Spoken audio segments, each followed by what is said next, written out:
ঈদের আগের দিন রাতিয়ে ফটিকছড়ির নাজিরাট পৌরসভার অগ্নিকাণ্ডে ক্ষতিগ্রস্ত আষ্টু পরিবারের নতুন গড়ি গড় নির্মাণ গরিবের উদ্যোগ গ্রহণ করছি আল মালাহিল ওয়েলফেয়ার ফাউন্ডেশন।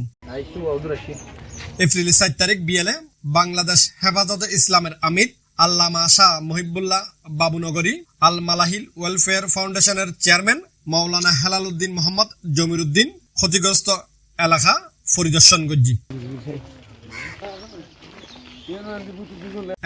গড় নির্মাণের উদ্যোগের কথা জানাই আল মালাহিল ওয়েলফেয়ার ফাউন্ডেশনের চেয়ারম্যান। আসলে আয়ের তো যে অবস্থা দেখলাম যে করুন মর্মাহত, মানে এদের তো আমার মনে হয় শুধু জানলেন হনুমত বাঁচাতে পারছে আর কি আর কি, মানে বেগুন যেভাবে গড় ফুরি গিয়ে গই আসলে বেগুন যদি আর সর্বস্তরের বেগুন যদি একটু আগে যায় আমি আনি ইনশাল্লাহ আল মালাহিল ওয়েলফেয়ার ফাউন্ডেশন তরফ আমি উদ্যোগ লই এই গড় গড়ি পারলে ইনশাল্লাহ আশা করি আমরা বেগুন যদি আর তখন ইনশাল্লাহ দ্রুত 1 মাস 1.5 মাসের ভিতরে আমরা খামাসের করতে পারি ইনশাল্লাহ। শর্টকাটে আসলে হতাল মনে করি ইনশাল্লাহ দ্রুততম সময়ের মধ্যে খামান হাত দিবে স্যার।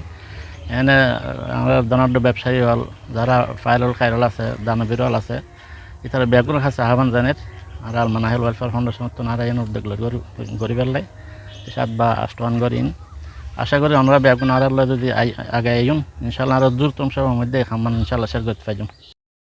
উপস্থিত আছেন মাওলানা আইব বাবুনগরী মোহাম্মদ ফখরুল ইসলাম মাওলানা উমাইয়ার সহ এলাকার গণ্যমান্য ব্যক্তিবর্গ call.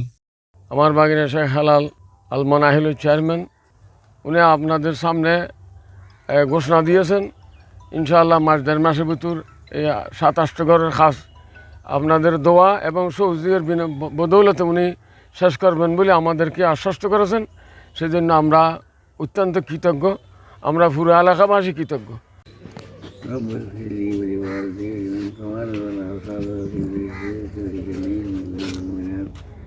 والمسلمين والمسلمات الأحياء منهم برحمة يا أرحم الراحمين। Anwar Hossain Farid, C+ TV।